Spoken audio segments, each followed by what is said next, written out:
Apakah ada sholat sunnah sebelum maghrib? Ada. Ada.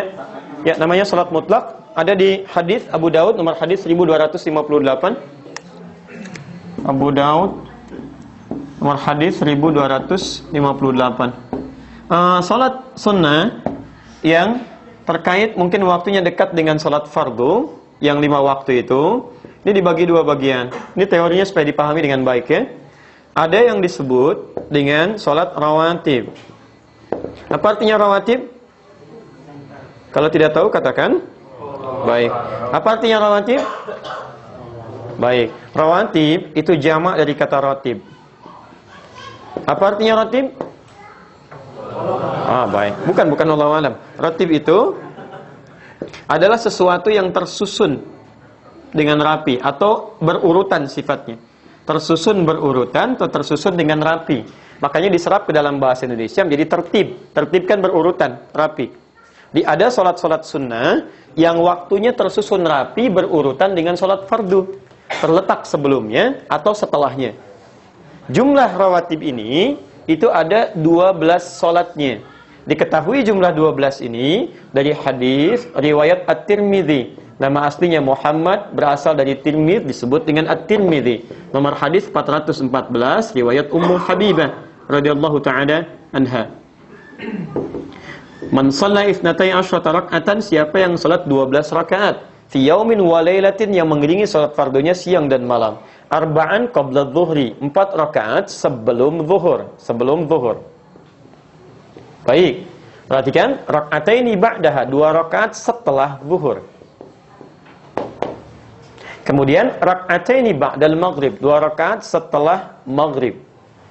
Raka'ataini ba'dal isya, 2 rakaat setelah isya. Wa raka'ataini qabla subhi, dan 2 rakaat sebelum subuh. 2, 4, 6, 8, tambah 4, 12. Jumlahnya 12 rakaat. Siapa yang konsisten mengerjakan ini selama hidupnya, Allah, sebelum dia wafat, terus dia kerjakan sampai meninggalnya, kata Nabi, bunyalahu bihinna baitun fil jannah.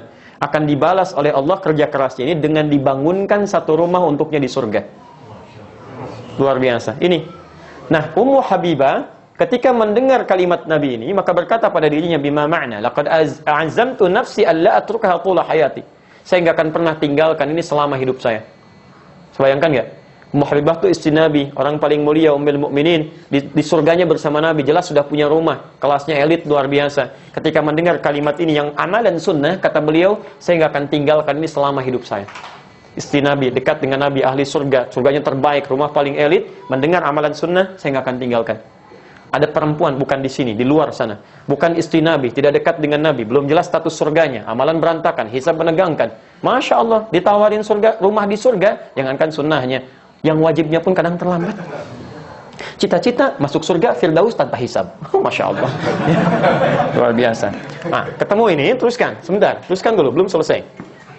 Teman-teman sekalian, di sini kita temukan ada sebelum, ada setelah. Jelas? 4 rakaat sebelum apa? Zuhur. Dalam bahasa Arab kita tuliskan sebelum, bahasa Arabnya qabla. Zuhur. Qabla zuhri, sebelum zuhur. Jelas? Kalau kita ingin hilangkan kalimat yang kedua, misal ini disebut mudhaf ilaih, kalimat yang disandarkan. Kalau menunjuk kepada waktu, ingin kita buang ininya, supaya menunjuk pada kalimat yang dibuang, maka tambahkan ya setelahnya plus ta sebagai sifat. Asalnya qabla, ya, asalnya a, karena ada ya, maka huruf sebelumnya jadi i. Di qabliyah. Jelas ya? Maka kita dengar kalimat qabliyah, zuhur misalnya, itu maksudnya sebelum zuhur. Baik. Setelah, bahasa Arabnya ba'da. Setelah zuhur, ba'da zuhur. Di setelah, bahasa Arabnya apa? Ba'da. Kalau Anda sudah mengucapkan ba'da, jangan diucapkan setelah lagi. Itu 2 kata yang berulang sama. Paham ya? Kita ketemuan yuk. Kapan? Di mana? Di Masjid Indonesia. Kapan? Udah setelah ba'da asar deh. Setelah ba'da asar. Jadi kalau sudah setelah, itu ba'da. Tidak perlu menyebutkan keduanya lagi. Jelas ya? Ba'da zuhur. Hilangkan zuhurnya, muncul ya dengan ta'nya. Dikenal dengan ba'diyah. Paham sampai sini? Baik, saya simpan dulu ini. Jadi sebelum, bahasa Arabnya apa? Qabla. Setelah? Ba'da. Baik, ketemu kalimatnya. Sekarang lihat. Ini 12 salat ini disebut apa?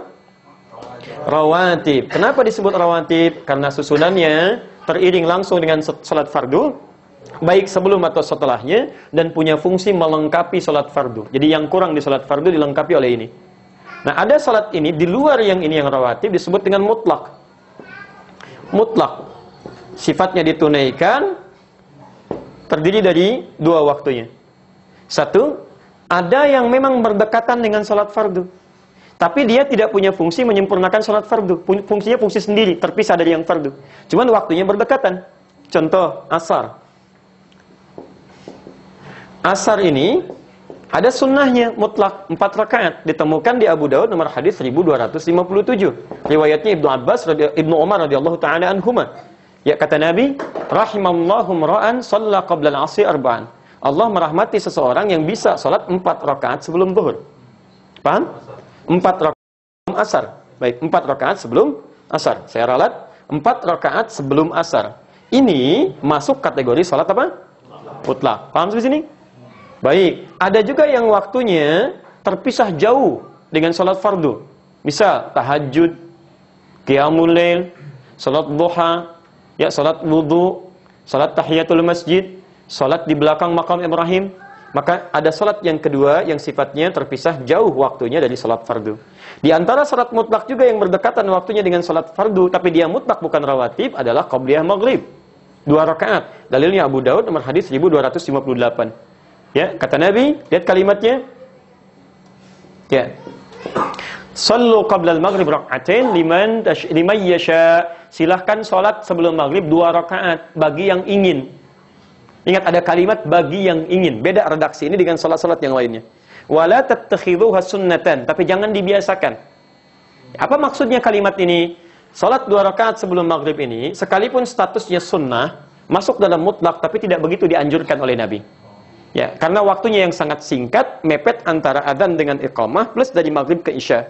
Kalau orang pada salat semua maghribnya mundur, mendekat kepada isya. Bagi antum nggak ada masalah. Bagi orang tawaf yang ada di Mekah, bagi sekitaran di Madinah, atau waktunya yang sangat mepet. Makanya di Arab, umumnya ketika selesai adzan, itu umumnya akan cepat langsung iqamah.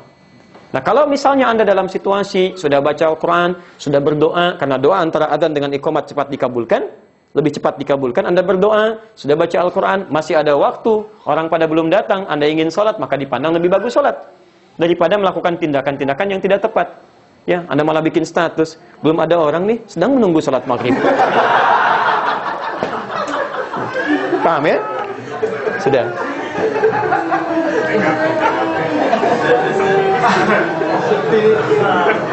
Dah. Baik. Saya tanya sekarang. Sudah? Baik, saya tanya sekarang. Ya, sebelum zuhur ada salat? Ada salat sunnah? Apa jenisnya? Rawatib. Setelah zuhur ada salat sunnah? Apa jenisnya? Baik, sebelum asar ada salat sunnah? Baik, tidak ada. Yang bilang tidak ada angkat tangan? Yang bilang ada angkat tangan? Yang tidak jelas gak usah angkat. Lihat, sebelum asar ada, kan kita bahas. Apa jenisnya? Mutlak. Baik ya, sebelum maghrib ada salat sunnah? Apa jenisnya? Mutlak. Ba'da maghrib ada salat sunnah? Ada. Apa jenisnya? Rawatib. Masya Allah. Sebelum isya ada salat sunnah? Apa jenisnya? Kan saya nggak pernah terangkan. Bagaimana Anda bisa jawab? Saya kan belum sebutkan. Baik ya, belum. Saya nggak sebutkan. Coba lihat, ada nggak sebelum isya? Jangan pernah mengarang, karena mengarang hanya dalam pelajaran bahasa Indonesia. Ya, kalau ada dalil silakan kerjakan. Sebelum isya boleh 2 rakaat, boleh. Masuk dalam konteks mutlak. Karena setiap antara adzan dengan iqamah kebolehan ada salat 2 rakaat. Ini mutlak sifatnya. Boleh. Ba'da isya ada? Apa namanya? Rawatib. Baik. Sebelum, apa bahasa Arabnya? Qabla. Baik. Sebelum salat? Qabliyah. Baik. Setelah, apa bahasa Arabnya? Ba'da. Setelah salat? Ba'diyah. Baik. Qabliyah zuhur ada enggak? Ada. Berapa rakaat? 4 rakaat. Ba'diyah zuhur? Berapa rakaat? 2 rakaat. Baik. Qabliyah asar? Ada. Berapa rakaat? 4 rakaat. Apa jenis qabliyahnya? Mutlak. Jelas? Sebelum zuhur apa jenis qabliyahnya? Rawatib. Di sini seringkali orang keliru menduga bahwa kalau disebutkan qabliyah itu yang dimaksud rawatib. Ini sering keliru di sini. Sehingga ketika disebutkan nggak ada qobliyah asar, ada qobliyah asar, yang nggak ada itu rawatib sebelum asar. Jelas ya? Qobliyah asar ada, jenisnya disebut dengan mutlak. Di qobliyah itu nama umum bagi setiap salat yang ditunaikan sebelum salat fardunya. Jenisnya bisa mutlak, bisa rawatib. Paham sampai sini?